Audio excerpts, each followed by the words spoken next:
Assalamualaikum warahmatullahi wabarakatuh. Salam sejahtera untuk kita semuanya. Para mahasiswa yang berbahagia, kita bertemu lagi untuk pertemuan kedua. Yang kemarin pertemuan yang ke-1, Pak Sis menyampaikan RPS, rencana pembelajaran semester dan kontrak kuliah. Sekarang pertemuan kedua, seperti apa yang sudah Pak Sis sampaikan, pertemuan kedua akan membahas mengenai landasan pendidikan Pancasila. Saudara-saudara mahasiswa, bahwa pendidikan Pancasila di Indonesia diberikan kepada para mahasiswa itu memiliki landasan, memiliki dasar. Landasan yang pertama adalah apa? Landasan historis.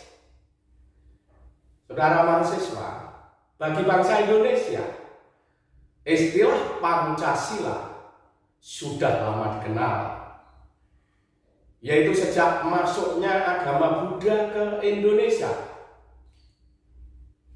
yaitu dengan adanya aturan tingkah laku yang berupa larangan yang jumlahnya ada 5, itu dinamakan Pancasila. Jadi saat agama Buddha masuk di Indonesia, masuk agama Buddha ke Indonesia, ada aturan tingkah laku yang berupa larangan yang jumlahnya ada 5 yang dinamakan Pancasila. Apa larangan itu? Larangan itu antara lain: 1, menghindari pembunuhan. Yang kedua, menghindari pencurian. Yang ketiga, menghindari perzinahan. Yang keempat, menghindari kebodohan. Dan yang kelima, menghindari makan dan minum yang memabukkan. Nah, larangan ini pada saat itu sungguh sangat dipatuhi oleh Hayam Wuruk Majapahit. Namun demikian, semenjak Islam masuk ke Indonesia, ajaran 5 larangan moral ini lambat laun menghilang. Setelah Islam masuk. Namun sisa-sisanya masih ada yang dikenal dengan nama Molimo. 1, dilarang membunuh utawa atau mateni. Yang kedua, dilarang mencuri atau maling. Yang ketiga, dilarang berjudi atau main. Yang keempat, dilarang minum yang memabukkan atau mabuk. Yang kelima, dilarang main perempuan atau madon. Jadi molimo itu dilarang mateni, dilarang maling, dilarang main, dilarang minum mabuk-mabukan, dilarang main perempuan atau madon. Itu molimo. Jadi dulu sejak Buddha masuk, ada 5 aturan tingkah laku. 5 aturan tingkah laku itu dinamakan Pancasila juga, saudara-saudara. Nah, ini Pak Sis mengambil sumber dari buku R. Purwanto Kusdiyo, Pendidikan Pancasila tahun 2007 diterbitkan oleh Geraha Ilmu Yogyakarta. Ini sumber yang Pak Sis ambil. Namun saudara-saudara mahasiswa, yang akan kita bahas adalah Pancasila yang sekarang menjadi dasar negara Indonesia. Pancasila yang sekarang menjadi ideologi negara. Pancasila yang sekarang menjadi pandangan hidup bangsa. Tentunya hasil rumusan dari BPUPKI yang ditetapkan oleh PPKI. Ya. Pada saat ini, pada saat kondisi BPUPKI, PPKI ini, Indonesia masih dijajah oleh Jepang. Ya. Saudara-saudara mahasiswa, dalam buku Pendidikan Pancasila karangan dari Profesor Dr. Kailan ditegaskan bahwa landasan pendidikan Pancasila terdiri dari satu landasan historis. Landasan historis bahwa bangsa Indonesia terbentuk melalui proses sejarah yang panjang. Sejak zaman Kerajaan Kutai, Sriwijaya, Majapahit, sampai dengan datangnya bangsa lain yang menjajah. Tentunya bangsa lain yang menjajah adalah Belanda. Ya, bangsa lain yang menjajah tentunya Belanda, Jepang. Ya. Nah, menurut sejarah, Belanda ini menjajah selama 350 tahun. Ya, 350 tahun. Tetapi kita ketahui kebenarannya, ya, perhitungannya, apakah betul 350 tahun? Tapi yang jelas, penjajahan Belanda ini diawali oleh berdirinya VOC. VOC itu semacam organisasi perusahaan yang bergerak di bidang rempah-rempah, mencoba masuk ke Indonesia. Nah, pada tahun 1602 VOC berdiri. Nah, Jepang 3,5 tahun menjajah Indonesia. Jadi VOC masuk 1602. Lalu Jepang masuk pada tahun 1942 sampai 1945, kurang lebih 3,5 tahun. Nah, kalau kita perhitungkan sejak VOC Belanda berdiri 1602 sampai perhitungannya Jepang masuk 1942, kelihatannya belum ada 350 tahun. Tapi para sejarawan juga punya alasan-alasan sendiri. Mungkin juga masih mengkaji, benar nggak 350 tahun? 350 tahun ini apakah hanya untuk mencambuk semangat nasionalismenya generasi kita ini, biar lebih semangat kita dalam penjajahan selama 350 tahun. Tapi kalau kita menengok VOC masuk berdiri di Indonesia tahun 1602, Jepang masuk 1942. Nah, saudara-saudara, VOC dibubarkan karena terlibat korupsi para pejabatnya. Dibubarkan tahun 1796 kira-kira. Terjadi korupsi besar-besaran. VOC ini perusahaan rempah-rempah, saudara-saudara, mengawali daripada penjajahan Belanda.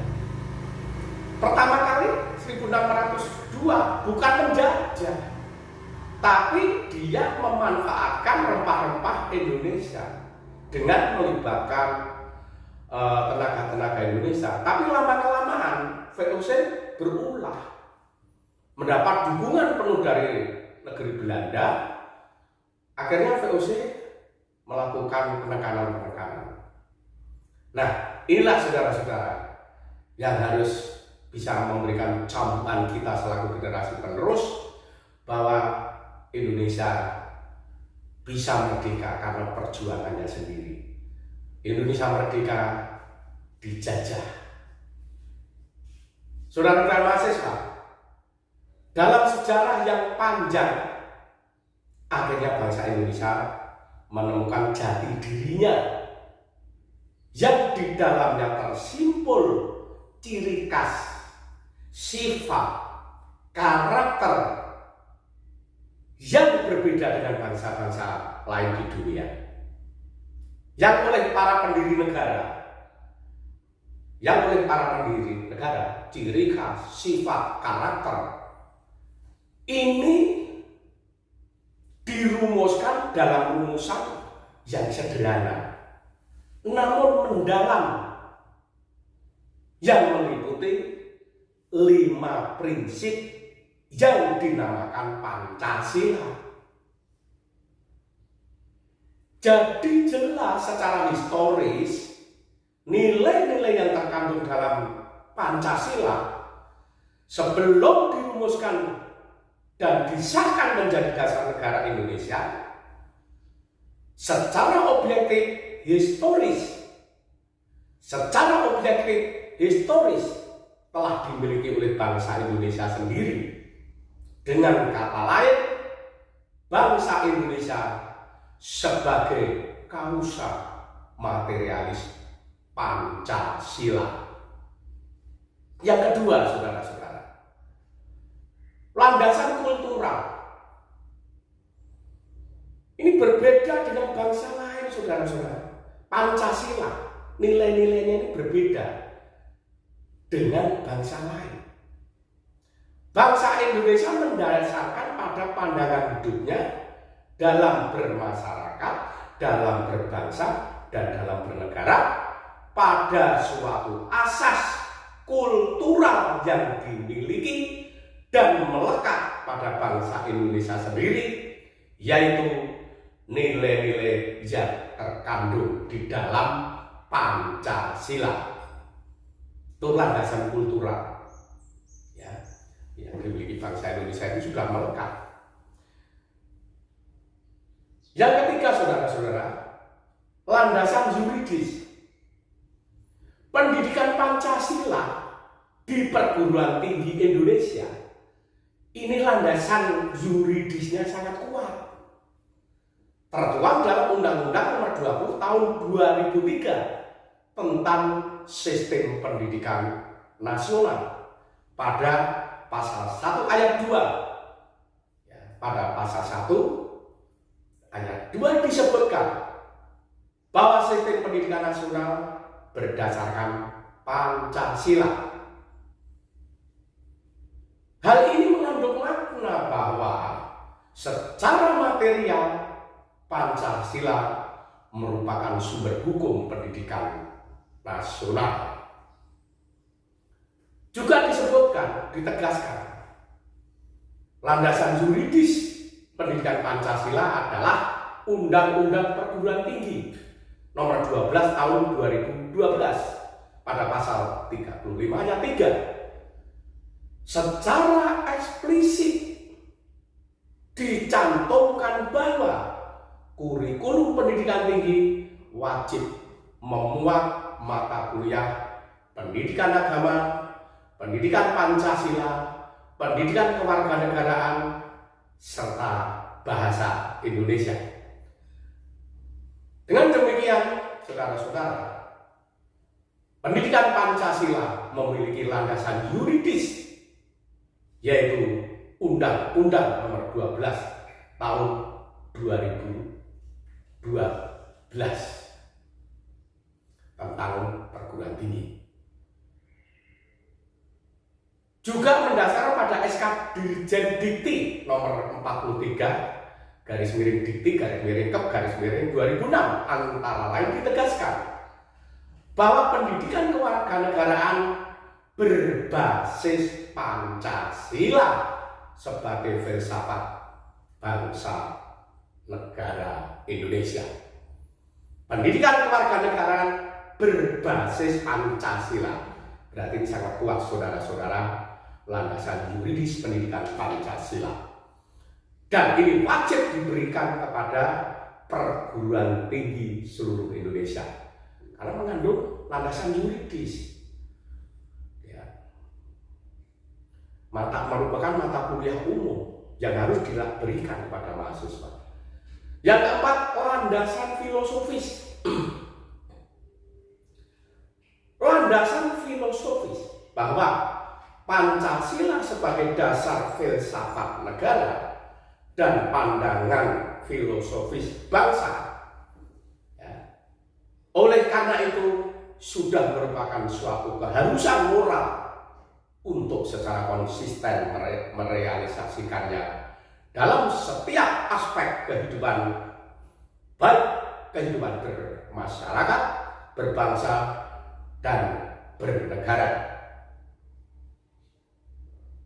Hal ini berdasarkan pada suatu kenyataan secara filosofis dan objektif bahwa bangsa Indonesia dalam hidup bermasyarakat dan bernegara selalu mendasarkan pada nilai-nilai yang tertuang di dalam sila-sila Pancasila yang secara filosofis merupakan filosofi bangsa Indonesia sebelum mendirikan negara. Saudara-saudara mahasiswa, secara filosofis bangsa Indonesia sebelum mendirikan negara adalah sebagai bangsa yang berketuhanan, berkemanusiaan, berpersatuan, berkerakyatan, dan berkeadilan. Nah, atas dasar pengertian filosofis tersebut, maka dalam hidup berbangsa dan bernegara, nilai-nilai Pancasila merupakan dasar filsafat negara. Konsekuensinya dalam setiap aspek penyelenggaraan negara harus bersumber pada nilai-nilai Pancasila. Ya, pada nilai-nilai Pancasila. Jadi Pancasila ini, saudara-saudara, ini sudah rumusannya secara hierarkis piramidal, saudara-saudara. Hierarkis piramidal berbentuk berbentuk piramid. Dasarnya adalah sila ketuhanan yang Maha Esa. Terus kemanusiaan, ya, kerakyatan, persatuan, kemanusiaan. Terakhir pada puncak daripada rumusan hierarkis piramidal adalah tujuan, yaitu keadilan sosial bagi seluruh rakyat Indonesia. Itu secara rumusan secara hierarkis berbentuk piramidal, bahwa ketuhanan yang Maha Esa itu yang mendasari sila-sila yang lainnya. Juga perlu diketahui saudara-saudara bahwa Pancasila, di dalam Pancasila ini terdapat nilai-nilai. Apa yang disebut nilai dasar atau nilai ideal. Apa itu nilai dasar, nilai ideal?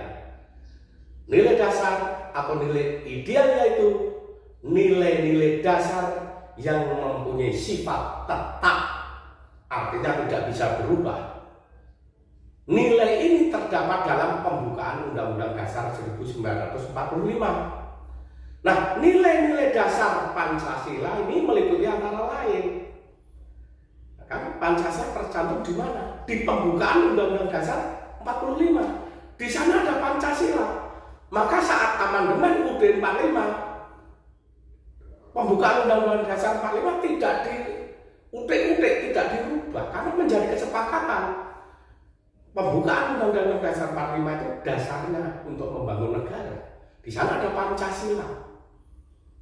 Nah, saudara-saudara, nilai-nilai dasar Pancasila itu meliputi antara lain nilai ketuhanan, nilai kemanusiaan, nilai persatuan, nilai kerakyatan, dan nilai keadilan. Ini tidak bisa dirubah karena ini sudah tertuang di dalam pembukaan UUD 45. Kemudian dijabarkan dalam nilai instrumental dan nilai praksis.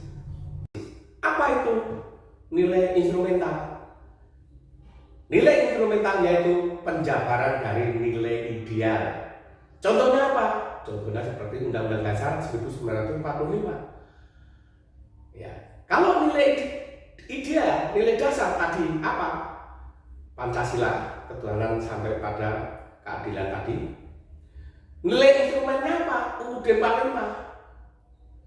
Kan bisa dirubah di amandemen UUD 45. Lalu undang-undang dan instrumen hukum lainnya itu nilai instrumental untuk melaksanakan nilai ideal atau nilai dasar. Yang ketiga, nilai praksis Pancasila. Apa itu nilai praksis Pancasila? Nilai praksis Pancasila adalah nilai yang sesungguhnya digunakan dalam kehidupan sehari-hari, dalam kehidupan bermasyarakat, berbangsa, dan bernegara, saudara-saudara. Nilai praksis dapat berubah. Nilai praksis merupakan penerapan pelaksanaan dari nilai instrumental dan nilai ideal pelaksanaannya. Contohnya apa? Nilai ideal. Misalkan nilai praksis. Misalkan nilai idealnya ketuhanan yang Maha Esa, itu kan tidak bisa berubah. Lalu nilai instrumentalnya apa? Ya Undang-Undang Dasar 45 pasal 28E ya, ayat 1. Setiap orang bebas memeluk agama dan kepercayaan dan melaksanakan agama dan kepercayaan itu dijamin ya. Nilai praksisnya apa? Ya perilaku yang mencerminkan sikap sila ke-1 tadi. Apa? Mengembangkan sikap saling menghormati, kebebasan menjalankan ibadah sesuai agama dan kepercayaannya masing-masing. Inilah, jadi ada hierarkinya antara nilai ideal, ya, nilai dasar, nilai instrumental, nilai praksis. Nilai praksis adalah pelaksana nilai ideal dan nilai instrumental. Saudara-saudara mahasiswa, saya kira untuk landasan pendidikan Pancasila cukup sekian. Nanti selanjutnya Anda silakan dibaca buku pendidikan Pancasila karangan dari Profesor Dr. Kailan. Mudah-mudahan saudara-saudara mahasiswa bisa membuka, mencermati apa landasan pendidikan Pancasila, baik secara landasan secara historis, baik landasan secara kultural, baik landasan secara yuridis, baik landasan secara filosofis. Itu saudara-saudara sekedar gambaran daripada pertemuan kedua dalam mata kuliah pendidikan Pancasila pada hari ini. Untuk selanjutnya silakan dipahami di buku pendidikan Pancasila karangan Profesor Dr. Kailan. Saudara-saudara mahasiswa, saya kira cukup sekian pertemuan pada hari ini. Tetap pesan Pak Sis, jaga protokol kesehatan, ya, jagalah kesehatan masing-masing. Ya kalau tidak perlu tidak usah keluar, tidak usah ikut bergerombol, ya, tidak usah ikut liburan ke pantai dan kemana, ke mall, tidak usah. Tetap jaga protokol kesehatan, jangan sampai lupa pakai masker. Itu saja saudara-saudara pertemuan pada hari ini. Kita ketemu nanti di hari Senin, karena ini hari Sabtu ini hanya untuk mengganti waktu Senin kemarin tanggal merah. Nah, dosen diperintahkan untuk mencari hari pengganti. Maka yang paling bisa saya sampaikan itu untuk PBI itu hari Jumat, ya. Nanti untuk PBSI hari Sabtu. Jadi untuk PBI pengganti hari Senin yang tanggal merah pada hari Jumat. Untuk PBSI hari Sabtu. Karena itu saudara-saudara, sekali lagi pesan Pak Aziz, jaga kesehatan, laksanakan protokol kesehatan. Terima kasih. Akhirul kalam. Wassalamualaikum warahmatullahi wabarakatuh.